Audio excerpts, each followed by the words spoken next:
በራስ መተማመን ያላቸውን ልጆች እንዴት እናሳድግ? አብዛኞቻችን ሰው በተሰበሰበበት ቦታ ላይ በሶሻል ሚዲያዎች ላይ ሰዎችን አይናቸውን እያዩ ሀሳባችንን፣ ስሜታችንን መግለጽ ማስረዳት በጣም እንቸገራለን። ይህም ከልጅነታችን ጀምረን ሀሳባችንን እንድንገልጽ፣ ስሜታችንን እንድንገልጽ እድል ስላልተሰጠንና ይህንን ደግሞ ከትንታችን ጀምረን እያዳበርነው ስላልመጣን ነው። ልጆቻችን እንደዛ እንዲሆኑ አንፈልግም። ሀሳባቸውን፣ ስሜታቸውን በማንኛውም ሁኔታና ቦታ ላይ መግለጽ የሚችሉ ኮንፊደንት የሆኑ ልጆች እንዲኖረን እንፈልጋለን። እንዴት እንደዛ እንዲሆኑ እናደርጋቸው? ሰላም፣ እንዴት ናችሁ? ሶስና እባላለሁ። የልጆች አስተዳደግ ባለሙያ ነኝ። ዛሬ ይዤላችሁ የመጣሁት ሀሳብ የልጆቻችንን ኮንፊደንስ እንዴት በጥሩ መልኩ ቢውልድ እናደርግላቸው የሚለውን ነው።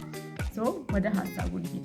አንደኛው ለልጆቻችን አንኮንዲሽናል የሆነ ላብ መስጠት፣ በሁኔታዎች ላይ ያልተገደበ ፈተና ሲያልፉ፣ ፈተና ሲደፍኑ፣ የሆነ ጥሩ ነገር ሲያደርጉ ብቻ ሳይሆን ሁልጊዜም ንጹህና ያልተገደበ ፍቅር እንዳለን ማሳወቅ ያስፈልጋል።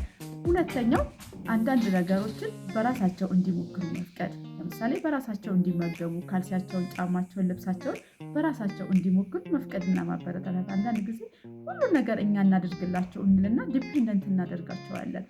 አንዳንድ ነገሮችን እንዲሞክሩ መፍቀድና ማበረታታት።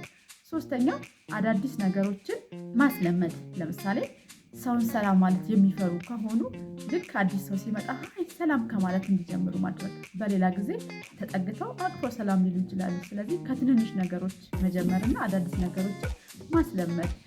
አራተኛው ልጆች ሲያወሩ ሀሳባቸውን ምንም ኢንተራፕት ሳናደርግ ወይም ደግሞ ሳናቋርጥ መስማት፣ ማዳመጥ። በምናዳምጥበትም ጊዜ አይናቸውን እያየን ማውራት። የሰውን አይን እያዩ ማውራት በጣም ከባድ እንደሆነ ታውቁታላችሁ።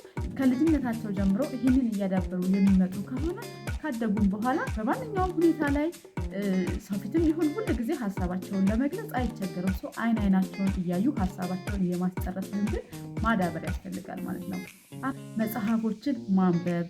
ካነበብነው መጽሐፍ ምን ተረዳችሁ? ሀሳባቸውን ኤክስፕሌን እንዲያደርጉ፣ እንዴት እንደተረዱት እንዲገልጹ ማበረታታት። ይህም የመናገርና ኮንፊደንሳቸው እንዲጨምር እንዲዳብር ያደርጋቸዋል ማለት ነው።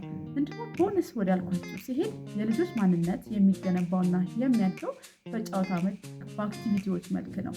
ልጆች ተሰጥኦ ይዘው ነው የሚወለዱት። እያንዳንዳቸው የሆነ ተሰጥኦ አላቸው፣ ዩኒክ ናቸው። ያንን ተሰጥኦአቸውን፣ ያንን ዩኒክ የሆነ ነገራቸውን እንዲያወጡት ማበረታታት።